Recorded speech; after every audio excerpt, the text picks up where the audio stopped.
उमरिया जिले में संजय गांधी ताप विद्युत केंद्र में लापरवाही के चलते दीपावली आने से पहले ही एक परिवार का दीपक बुझ गया।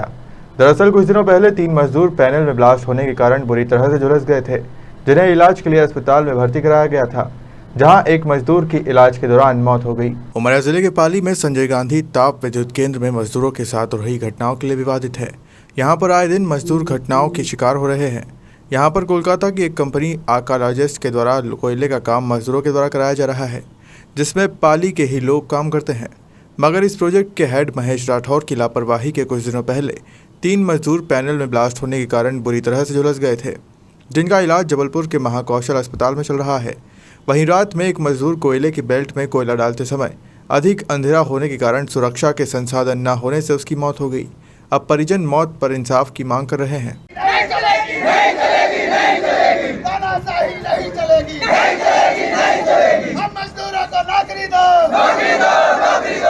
मजदूरों को पूरा पैसा दो,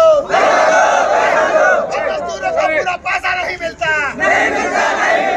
मजदूरों का पूरा पैसा नहीं मिलता। जब से आया है तब से कांड ही कांड हो रहा है, जब से आया है तब से कांड ही कांड हो रहा है। बेशक्ति में लापरवाही है, इनके कर्मचारियों में लापरवाही है। ये बालक मेरा जो है एमपीवी प्लांट में जाता था। कंपनी तो मुझे मालूम नहीं है। वहाँ जो पट्टा जहाँ चलते हैं वहाँ कोयले को जो है पट्टा में डाला करते थे शायद।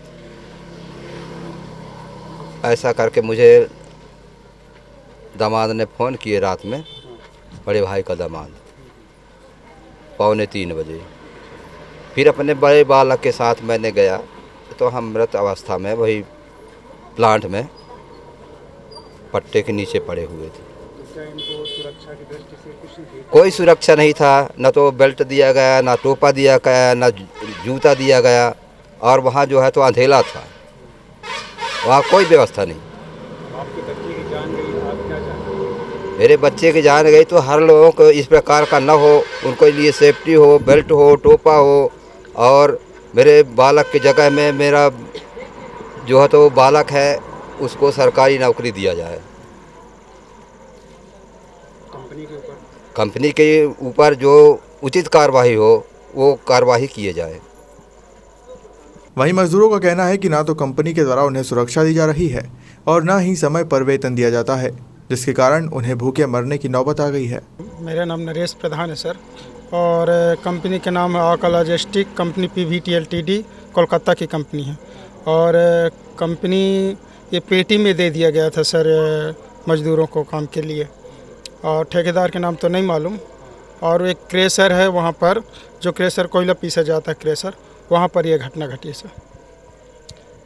आप लोग को सुरक्षा की दृष्टि से क्या मिलता है? सर वैसे तो मैं डायरेक्ट कंपनी में हूँ सर, तो मेरी सुरक्षा मतलब जो सेफ्टी है तो हम लोग को पूरी दिया गया है। पर ये ठेकेदारी में है, जो पेटी में है, इनको कोई सेफ्टी नहीं है सर, ना हेलमेट, ना जूता, ना जीते जो सेफ्टी के अंतर्गत आता है उसका कोई सेफ्टी नहीं है सर। पगार सर हम लोग को जो कंपनी में उनकी पगार लगभग हर महीने कंटिन्यू मिलती है सर, पर जो पेटी में है उनको दिक्कत होती है सर, उनको बराबर नहीं मिल पाती। जी नहीं, सेफ्टी भी नहीं मिल पाती। अब हम आपको उनकी बातें सुनाने जा रहे हैं जिनके ऊपर पूरे संजय गांधी ताप विद्युत केंद्र का भार है, जिनका कहना है कि सेफ्टी ऑफिसर ना होने के कारण ये घटना घटी है। और क्या कहा आप खुद सुने। हम आपको बता दें कि संजय गांधी ताप विद्युत केंद्र में लगभग ठेकेदारी वाले मजदूरों की संख्या 3000 के आसपास है, और यह संजय गांधी ताप विद्युत केंद्र में मध्य प्रदेश के नामी गिरामी ताप विद्युत केंद्रों की संख्या में गिना जाता है, जहाँ पर 1340 मेगावाट बिजली पैदा की जाती है। यह विद्युत केंद्र प्रदेश के कई बड़े शहरों को रोशन कर रहा है, मगर रोशनी पैदा करने वाला ही आज इस दुनिया से अलविदा हो गया। इसका जिम्मेदार कौन है ये तो जांच रिपोर्ट आने के बाद ही पता चल पाएगा। उमरिया से नारेंद्र शर्मा की रिपोर्ट।